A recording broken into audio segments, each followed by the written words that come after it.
This is yoga for runners after you've run. We're going to have a nice stretch. I'm Janie and this is Talia. And let's begin by, you can be in front, just opening up your legs a little bit, turning out your toes, and then bringing your hands down on your thighs and bring your left shoulder towards your right.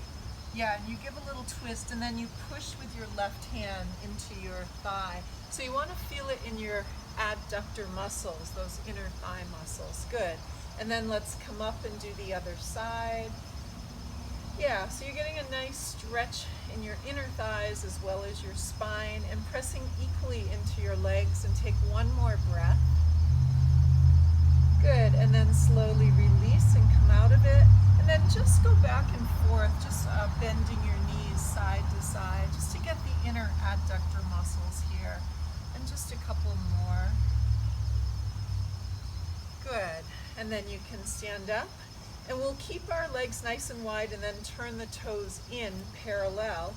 And then slowly just release your body over. So we're going to be in a wide-legged forward fold, just to release the hamstrings. And then really important to breathe. So you're going to take full deep breaths, and then as you exhale, maybe you can fold a little bit deeper. And then if you bring the weight more towards the balls of the feet, it helps to open up those hamstrings just a little bit more. Yeah, really important to keep your body stretched out before and after you run, so that it works the muscles equally in the quadriceps as well as the hamstrings. They both want to be firing up the fronts of the legs and the back of the legs equally. Good, let's take one more breath. Always good to stay at least 30 seconds in a stretch. Good, and then slowly roll yourself back up. And then just pause, and you can bring your legs together. Good, and now let's come to the front of your mat. So come right over here and reach the arms up. Take a deep breath in and give yourself a nice forward fold. Bend over, bend your knees, and just hang over for a couple of breaths here. Getting a nice stretch through the spine and through the backs of the legs again. And now bend your knees and step your right leg back. So come into a runner's lunge. And this is really important, and it's specifically for runners. It's a lunge.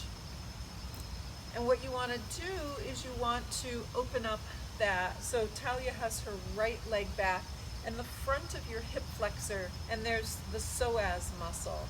And then while we're running, that stays contracted, so we want to really get that opened up and stretching it out. So breathe into that, just a couple more breaths. And at the same time that you're doing this, you want to make sure that the front knee tracks over the front toes and the knee doesn't go past the toes. And then the back heel reaching back. Nice. Good, and so now step your front leg back into down dog.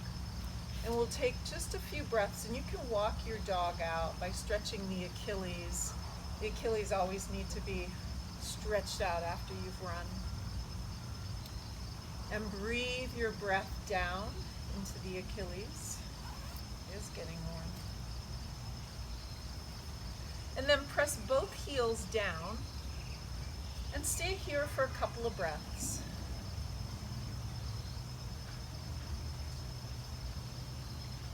Good. And now we'll do the other side. So we'll take the right leg and lift it and then bend it and come into a runner's lunge. Good. And also in runner's lunge, you try and get your spine as long as you can. And the crown of the head, there's a head string that pulls out, and the back heel reaching back. Back knee stays lifted, and then fingertips lightly touching down. And breathe the hips open. So the iliopsoas muscle, the front of that left hip, is getting a nice stretch. Good. And one more breath. And then place your hands down and step back again into downward dog. And we'll stay here for a couple more breaths, just stretching out. You can either paddle out your feet or press your heels down.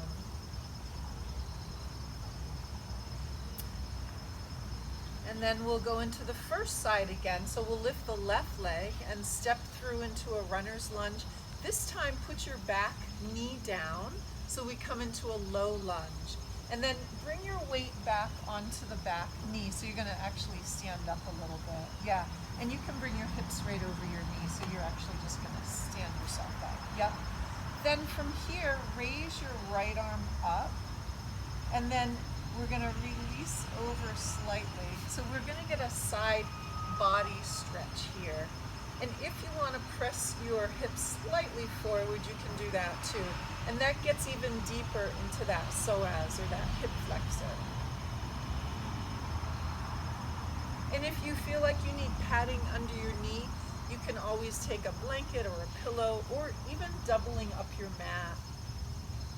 And we'll take 2 more breaths.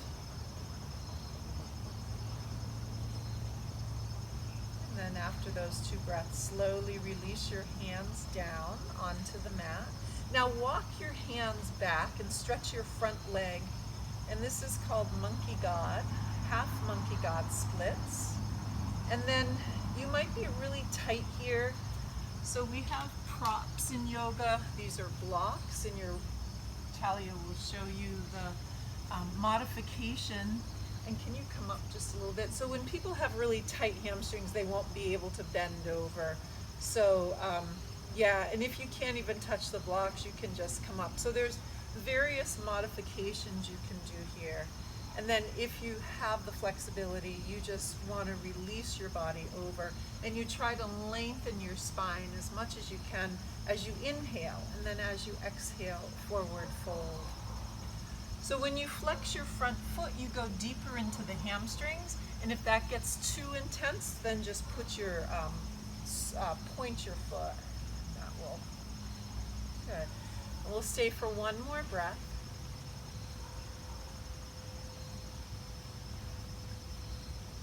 Good, and then you can walk your hands, bend your front knee, walk your hands forward, tuck your back toes, lift your back knee and step back into down dog.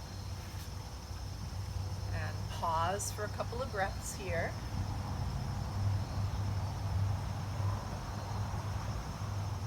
Good, and then we'll lift the other leg. So your right leg, and step on through. Good, and then you can slowly drop that bottom leg, and then walk yourself back into your back on your back leg. Yep. And then we'll stay here, reaching the left arm up, and then over to the side. And only if you feel like you have a little more flexibility, you can push the sacrum slightly forward. So it opens up that, now the left psoas muscle. The psoas muscle is one of the longest and the biggest muscles in our body, and it attaches all the way up. If my navel was to be in my back, it would be right up here.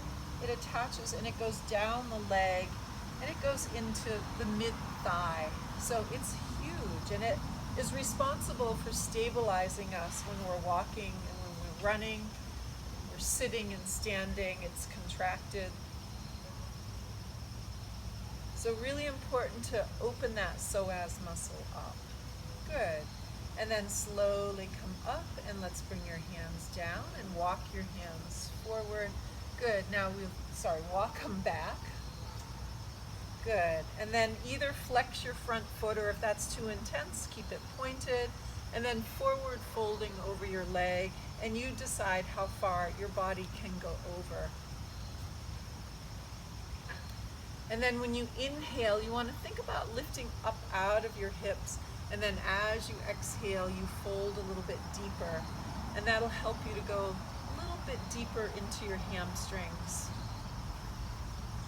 Hamstrings do a lot of work when you're running, so important to really help them, bring them back to their natural state instead of in a contracted state. Running is very physical on the body, and we also need to work our mental body too. Running is mentally challenging as well as physically challenging. So sometimes it's the longer you stay, the more you can just release and let go of all that tension and that lactic acid buildup. Good, and now let's walk your hands forward, then you can tuck your toes and step back into your downward facing dog. Good. And now let's come down onto your knees and then unfold your legs, and we're going to have a seat. We're going to sit down. And we're going to get our long quadricep muscle here, because now that we've stretched out the back, we're going to stretch out the front. And that front quadricep is called the rectus femoris muscle, and that gets really tight when we're running.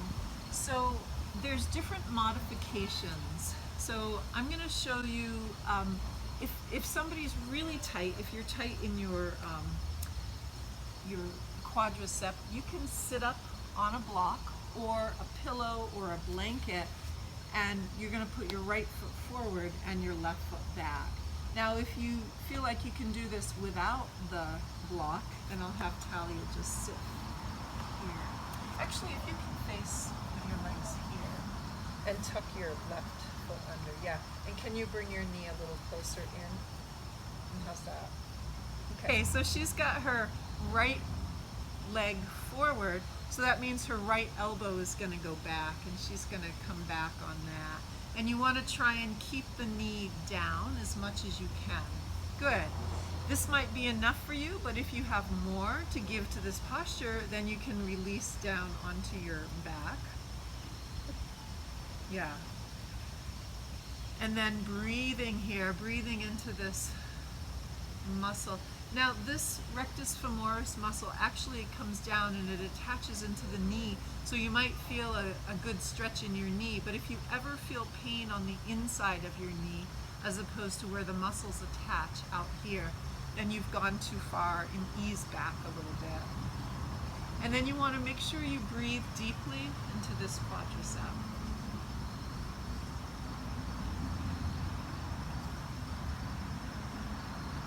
Take one more breath. And the way we come out of it is to come onto your right elbow or your left, yeah, and then pull yourself back up and unfold your leg. And just pause for a moment. Good, and then we'll do side two, so tucking under. And you want to make sure that the knees are pointed straight ahead. This might be enough for you. If you feel like you have more, you come onto the opposite elbow or both elbows.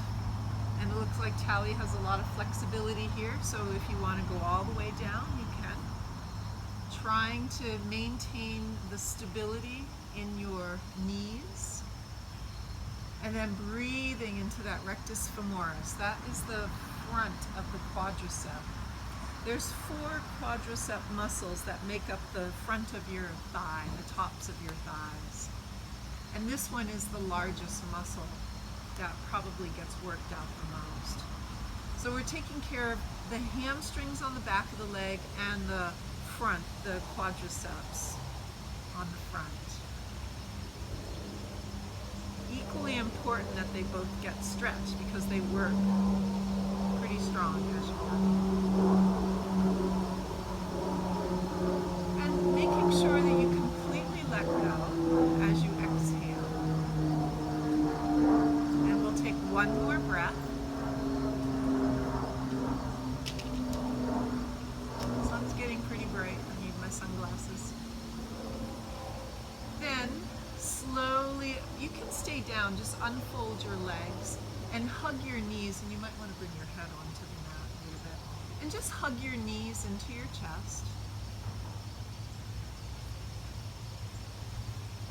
And then, important to get the outer hips as well. So we're going to do a reclined pigeon. So put your left sole of your foot down, and then turn out your right knee. Good. And then you can pull your left leg in. Good. And if you feel pain in your right knee here, flex this foot and it helps to align the knees. Our bodies are, when we're running, it compresses in our hips and in our sacrum. And so this is a really good counter stretch for all that compression that your body does. And then make sure that the tension stays out of the neck and shoulders. Sometimes when we're running, we get a lot of stress here. So as you're lying down and lengthening your spine, draw your chin towards your chest, and then the head stays down. So that grows the back of the neck. And each time you exhale, maybe you can pull the leg in just a little bit more, trying to keep those shoulders down. Good, and then we'll release and do the other side. So take your time, set yourself up, and then pulling in. And these are asymmetrical postures, which brings out the asymmetries in our body. So you might be tighter or looser on one side. But in yoga, we go inward and we observe our body from the inside. So just see how this side, the left side, feels versus the right. Always remembering, if you do have pain or sensation, to flex your feet here. And we'll stay for one more deep breath.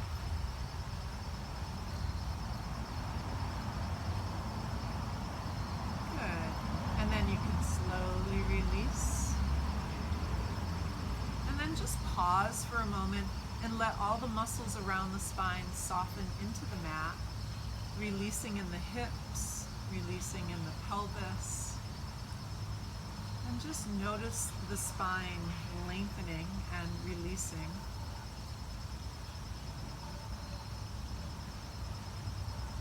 Good, and then just to reset the low back and the sacrum, we're going to press our hips up. So just come into a slight bridge and take a couple of breaths here. This is really good for the low back, just to reset the low back and the sacrum.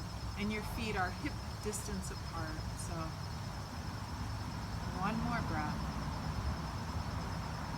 And then slowly bring your hips down.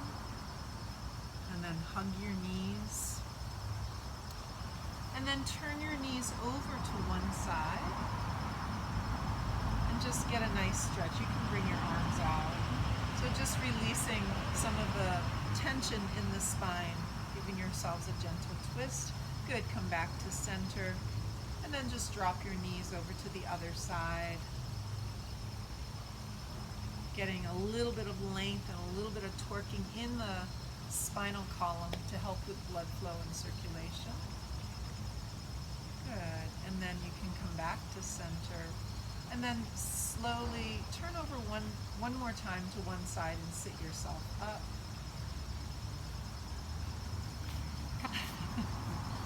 So come into cross-legged seated position, and then just lengthening up, and we're just going to take a couple of moments to find our breath and our centeredness, because running is a lot about our mental capacity.